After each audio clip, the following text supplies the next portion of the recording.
네, 안녕하십니까. 홍화사입니다. 첫 편을 제가 방송을 하고 나서 한 일주일 정도 지금 시간이 지났는데, 그동안은 좀 시설, 장비를 좀 보강하느라고 그랬습니다. 자, 오늘은 교토 청년상인 두 번째 시간, 일보당 찻집입니다. 일보당. 일보당이라는 이 찻집은 1117년에 개업을 했으니까 지금 이제 300년이 넘었네요. 제가 갔을 때는 그 집이 290년이었을 때 갔는데, 뭐 그 이후에도 뭐 여러 번 갔습니다만, 일본에서 지금 현재 가장 오래된 녹차 가게는 통원 츠엔이라고 합니다. 우지시에 있습니다. 우지시 가장 오래됐죠. 1160년에 개업을 했으니까 막 800년 넘은 역사를 갖고 있죠. 아, 그 집도 제가 가서 차를 마셔봤는데 굉장히 감동을 했습니다. 그 쯔엔이 역시 800년 실력이 장난이 아니더라고. 거기는 화덕에서 직접 그 차를 데려서 주던데, 지금 오늘 소개하는 이 일보당 찻집은 뭐 그렇지 않고, 아주 그 이 집은 그 본능사, 이 교토에 가면 본능사라는 절 있죠. 오다 노부나가가 1582년 6월 2일 날 죽은 절이죠. 그 절을 중심으로 해서 절거리, 일본말로 절거리를 데라마치라고 합니다. 이 데라마치 위에 동네가 있고 데라마치 아래 동네가 있습니다. 그 위에 동네나 아래 동네나 오래된 가게들이 뭐 무지하게 많죠.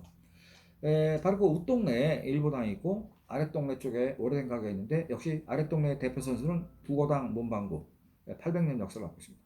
나중에 또 말씀드리겠습니다. 그런데 그 우쪽에 오래된 가게가 많으니까 제가 오늘 일보당 갔습니다. 문을 열고 딱 들어갔죠. 아주 그 회사 그 가게가 뭐 지금 주식회사인데 가게가 아주 고풍스럽습니다. 문짝이.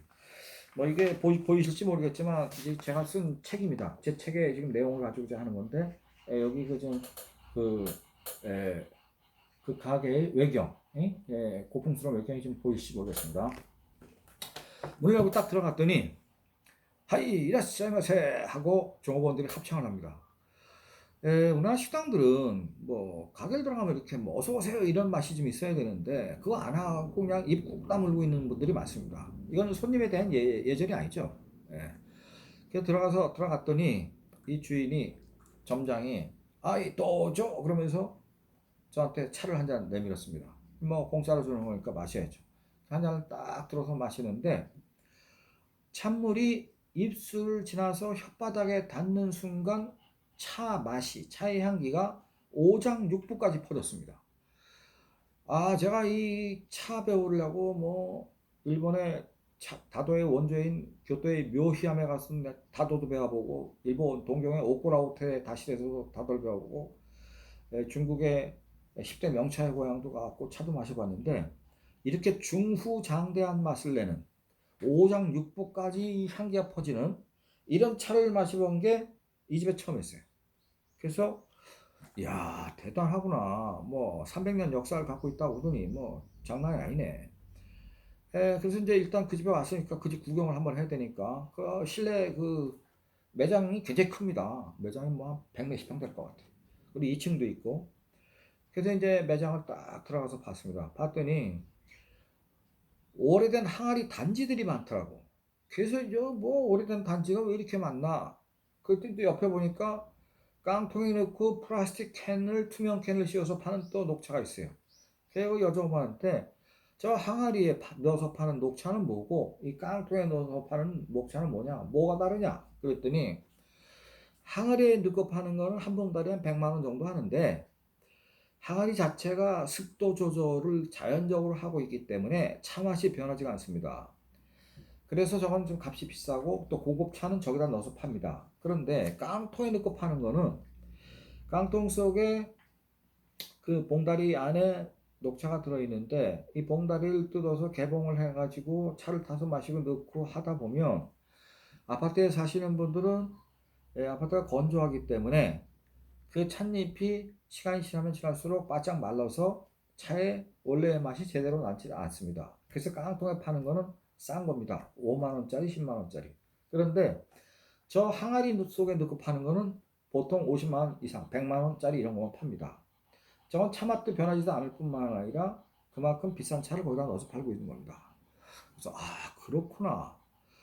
그래서 2층으로 올라갔더니 2층에도 그 아가씨가 종업원이 대기를 하고 있으면서 그 차의 맛을 결정하는 여러 요인들을 가르쳐 주더라고요. 근데 차입이라는 거는 뭐 작설 그러면 참새 혓바닥 아닙니까?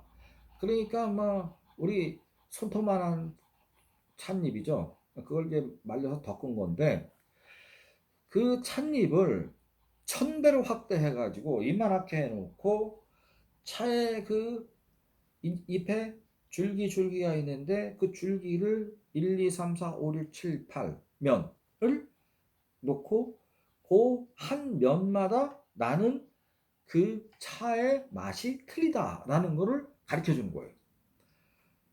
그래서 아니 요만한 찻잎을 갖다 이렇게 확대를 해놓고 그걸 갖다 샘플을 넣고 그걸 가르쳐 주더라고. 또 줄기에서 나는 맛이 탄닌이 틀리고 이파리 맛이 틀리고 뭐 이런 걸 설명을 해요. 아주 복잡하게 얘기하죠. 사실 그 다도 자체가 굉장히 복잡한 겁니다. 다음에 이제 시간이 되면 왜 일본에 다도가 보급되었는가, 센노리큐는 무슨 일을 했는가, 그건 아주 정치적인 목적을 갖고 다도를 보급한 거거든요. 사실 알고 보면 홍신수길이가. 근데 어쨌든 그래서 이제 거기서 이게 딱 배우고 나와가지고 제가 자, 이 집이 300년 역사의 그 명망이 있는 교토에서는 랭킹 뭐 한 뭐 2등 아니면 1등이라고 해도 뭐 당연시할 정도의 훌륭한 녹차 가게라고 들었는데 녹차를 어디서 생산하며 어떻게 재배를 해서 아까 저한테 준 그런 맛이 납니까? 그랬더니 저희는 녹차 밭을 갖고 있지 않습니다. 저희가 녹차밭을 갖고 있을 경우 그해 기후가 나빠가지고 뭐 그해 뭐 이상한 현상이 생겨서 뭐 중발 뭐 미세먼지가 온다든지 그러면 거기에 올인하다 보면 그 재배된 녹차가 맛이 없을 경우에는 이 판매를 중단을 해야 되기 때문에 그런 위험 부담 때문에 우리는 녹차밭을 갖고 있지 않고 교토 옆에는 우지시에 녹차밭이 수천만 평, 수억 평이 있는데 그 녹차밭에서 생산되는 거를 일본의 도매상, 교토의 도매상들이 한 쉬운 몇 개가 있는데 50여 개의 도매상들이 거기서 맛을 선별해가지고 샘플을 가져오면 저희가 추구하는 맛과 부합되는 그 녹차를 필요한 양만큼 사서 판매를 합니다. 이렇게 얘기하더라고요. 그러니까 50여 개의 도매상들한테 경쟁을 붙여가지고 좋은 녹차를 갖고 오게 해서 그걸 선별해서 판다라는 거죠. 그러니까 이 50여 개의 도매상은 우지시의 밭에 1년에 몇 번씩 가가지고 그 차를 재배하는 거를 쭉 위생적으로 관리를 하고 있나부터 이 차를 덕는 프로세스까지 제대로 맛을 내느냐를 쭉 보고 있다가 뭐 5월 초순에 찻잎을 따게 되면 그 찻잎을 가지고 자기네들이 맛을 본 다음에 그걸 가지고 선별을 해서 일보당 같은 아주 큰 고객, 일보당은 주식회사죠. 매출도 한 뭐 200억대, 한 300억 가까이 하는 데니까 뭐 여기에 납품을 한다는 거는 굉장한 거죠. 물론 차의 종류가 여기서 파는 게 한 4, 50가지 정도 되니까 간단하게 계산해서 300억 매출에 50가지를 판다면 한 아이템당 한 6억짜리 정도 되니까 자기가 5개, 10개 아이템 만들면 돈이 꽤 되는 거니까. 그래서 이 토냐상, 소위 도매상들이 이제 가져오는 걸 한다는 거죠. 그래서 이 도매상들이 자기네들하고 지금까지 거래한 지가 뭐 50년, 100년씩 된 사람들이 많은데, 그 사람들도 치열하게 그 맛을 감정을 해가지고 갖고 오지만은, 때때로 그 안면 혹은 오래된 의리 뭐 이런 거 가지고 이제 뭐 조금 부닥치려고 어떻게 좀 해보려고 하는 사람들도 있는데, 막 그런 건 자기네들은 전혀 인정하지 않는다는 거죠. 차를 선별하고 판매할 때는 의리 같은 거는 다 필요 없다. 뭐 서로 우정 이런 거 다 필요 없다. 무조건 품질 최우선이다. 라는 걸로 이제 한다는 거죠. 제가 이 집에서 하나 이제 느낀 거는 제가 이제 그 차를 처음에 들어와서 한 잔 마셨을 때 차 맛이 하도 중후장대하고 맛이 깊이가 있으니까 아까 제가 먹은 차 이름은 뭡니까? 했더니 천하 제1 덴카이치라는 차였습니다. 그런 차입니다. 상호가 그 브랜드 명이 천하 1 덴카이치인데 그 차 맛이 대단히 뛰어난데 그 차는 한 봉다리 얼마짜리입니까? 그랬더니 아까 드신 차는 한 봉지에 50만 원입니다. 그러더라고. 그래서 내가 했습니다. 왜냐면 아니 한 봉다리에 50만 원짜리 차를 갖다가 손님한테 대접을 한다고? 그러면 하루에 여기 손님이 몇 사람이 옵니까? 그랬더니 하루에 3, 400명 정도 옵니다. 그러면 그분들한테 50만 원짜리 차를 타갖고 줍니까? 물론입니다. 그래서 아니 한 5만 원짜리 차를 타서 주면 되지 그렇게 비싼 차를 갖다 하루에 3, 400잔씩 줍니까? 그랬더니 사실은 3, 400잔이 아니고요. 요즘 중국 관광객들이 지금 많이 오시는데 중국 관광객 중에서는 차를 마셔보고 맛있으면 5잔도 드시는 분도 있고 10잔도 드시는 분도 계십니다. 그러니까 하루에 2, 3천 잔 정도 준다고 봐야 됩니다. 아 그러면 너무 출혈이 크지 않습니까? 이 비싼 차를. 그랬더니 이 점장이 손님 사실은 저희가 한 봉다리에 100만 원짜리 차를 손님들에게 서비스를 하고 싶은데 저희 체력은 한 봉다리에 100만 원짜리를 하루에 2, 3천 잔씩 드릴 만큼 체력은 안 됩니다. 그런데 저희가 300년 역사를 갖고 있는데 차맛으로서는 저희가 교토에서 제 첫 번째라고 자부를 하지만 이 맛있는 이 차집에서 5만 원짜리 싸구려 차를 갖다 손님한테 드리면 손님이 저희 집의 300년 역사의 실력을 인정하시겠습니까? 저희는 사실 100만 원짜리 드리고 싶습니다. 그러나 체력이 안 되기 때문에 50만 원짜리 차를 드리는 겁니다. 아 그래서 야 그런 면에서는 좀 이 사람들이 손님에게 서비스하는 정신이 과감하다. 이제 그런 생각을 했죠.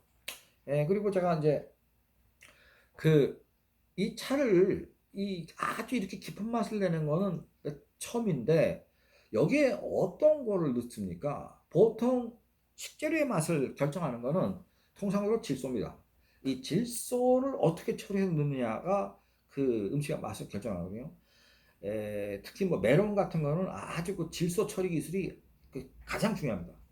일본에는 그 기자에 가면은 메론 한 개에 200만 원짜리 파는 가게가 있습니다. 그 핵심은 질소 처리 기술입니다. 그러니까 쉽게 얘기해서 차의 재배 방법도 중요하지만 이 햇살이 오는 거, 햇살이 너무 쬐면 그늘 칩니다. 이 일보당도 그 그늘을 치게 만들어요. 그 차밭에다가. 그래서 직사광선이 발을 못 들어오게 하고 있습니다. 이렇게 아주 세심한 주의가 필요한데 저희가 재배하는 방식은 노하우가 있습니다만 알려드릴 수는 없습니다. 그런데 뭔가 핵심이 있습니다. 그래서 제가 그 핵심이라는 말을 딱 듣는 순간 뭐라고 얘기를 했냐면 혹시 우리가 생각하지 못한 비료를 넣고 있는 거 아닙니까? 쉽게 얘기하면 유기화학 비료 이런 거 넣는 거 아니에요? 뭐 이런 식으로 얘기를 했더니 이 사람이 기분이 딱 나빴어요. 아 무슨 유기화학 비료 무슨 비료 같은 거 넣는다는 얘기를 하니까 그게 아니고요. 그 사람이 딱 혓바닥을 입술을 이렇게 하고 그러다가 자기가 비밀을 공개하는 것 같으니까 안 하더라고. 그래서 아 지금 니신이라고 얘기하셨습니까? 그랬더니 말을 안 해. 니신은 정어리입니다. 정어리. 이 청어죠, 청어. 청어. 청어를 옛날에는 북해도에서 청어가 너무 많이 잡혀가지고 그 청어를 비료로 많이 썼습니다. 그거를 말려 가루를 내고 그것을 차밭에 뿌린 겁니다. 제가 그 혓바닥 입술이 움직이는 걸 보고 저도 맛을 보면서 이게 이 청어의 가루가 들어갔지 않았냐고 제가 생각을 했는데 그 사람이 자기도 모르게 얘기한 거죠. 역시 생선이 아미노산이 풍부한 이 생선이 들어가니까 이 맛이 중후장대한 겁니다.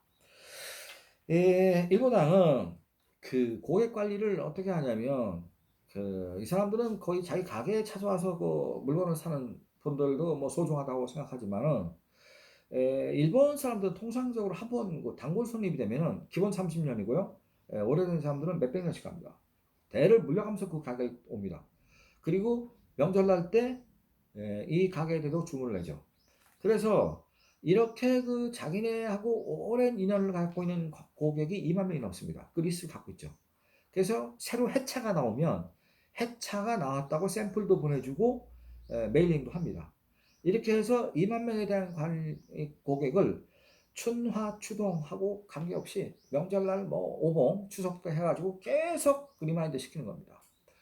또 그 샘플도 보여주니까 아 올해는 차 맛이 이 집이 더 좋아졌구나 더욱더 발전했구나 이렇게 감동을 주는 거죠. 그러니까 기본적으로 엄격한 품질 관리.